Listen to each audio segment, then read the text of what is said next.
श्रीराम समर्थ. प्रस्तुत आहेत श्री ब्रह्मचैतन्य महाराज गोंदवलेकर यांची प्रवचने. सादर करती कुमारी केतकी नितीन गोऱ्हे. प्रवचन क्रमांक 66. वासनेचे प्राबल्य.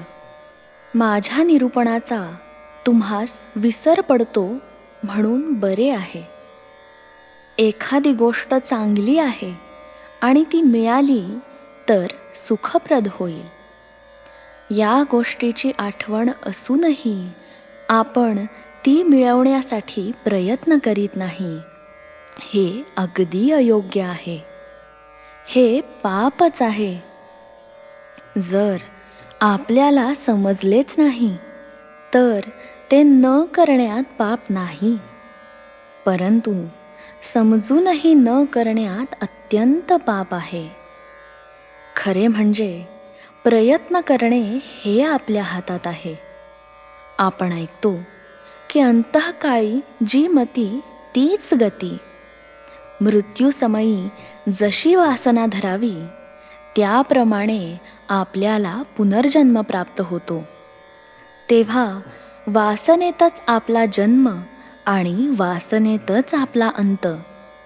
असे असताना तिला दूर कशी करता येईल? एखादा मनुष्य काळा असेल तर त्याला आपले काळेपण काही घालवता येत नाही.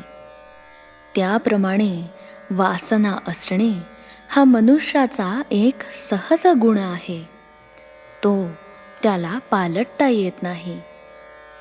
तर मग आम्हाला वासनेतून कधीच मुक्त होता येणार नाही का? मनुष्याच्या ठिकाणी इतर प्राणीमात्रांपेक्षा जर काही वेगळे असेल तर चांगले काय आणि वाईट काय हे कळण्याची बुद्धी.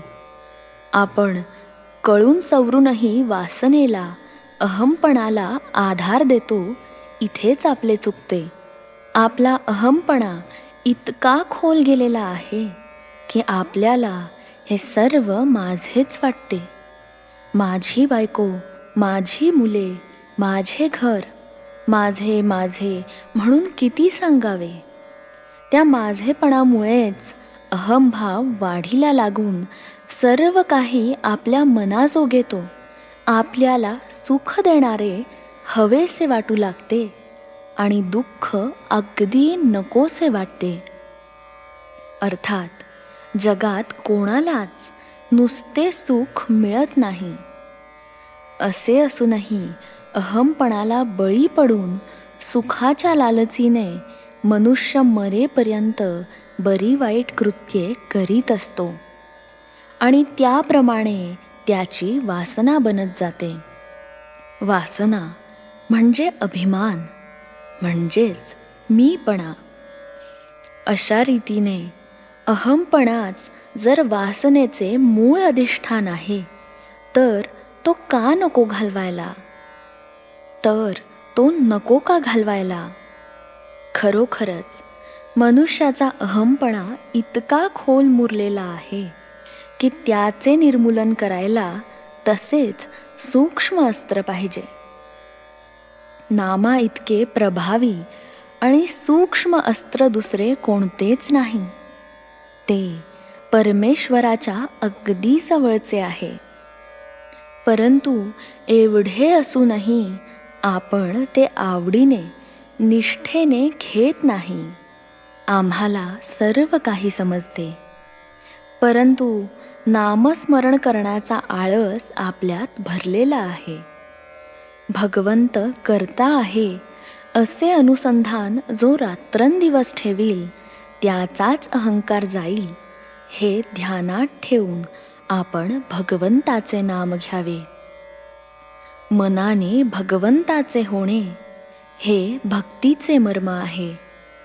आपल्याला जे पाहिजे ते त्याच्याजवळ मागावे. मागितलेली वस्तू भगवंत देईल किंवा न देईल. वस्तू दिली तर बरेच झाले, पण आपण मागितलेली वस्तू भगवंताने दिली नाही तर ती देणे आपल्या हिताचे नव्हते असे खरे मनापासून वाटावे. ही भावना वाढवण्यासाठी भगवंत दाता आहे असे लक्षात ठेवून शक्य तितके त्याचे नामस्मरण करावे. जो नामात राहिला त्याचा वासनाक्षय झाला. श्रीराम समर्थ.